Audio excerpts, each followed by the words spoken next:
যেনারা অমরনাথ শিবজিকে দর্শন করতে যাবেন ওনাদের জন্য একটা সেবা ভান্ডারা খোলা থাকতো। সেখানে সবাই সেবা শান্তি করে অমরনাথ যাত্রা করতেন।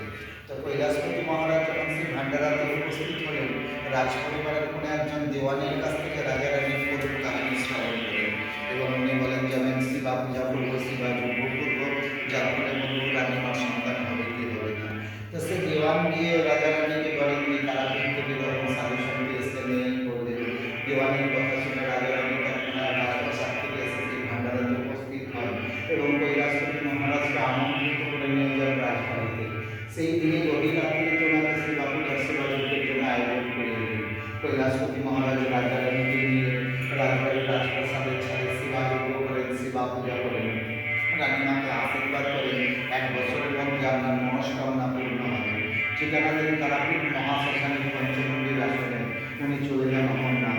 ১ বছর পরে যখন সত্যই সে রানীমা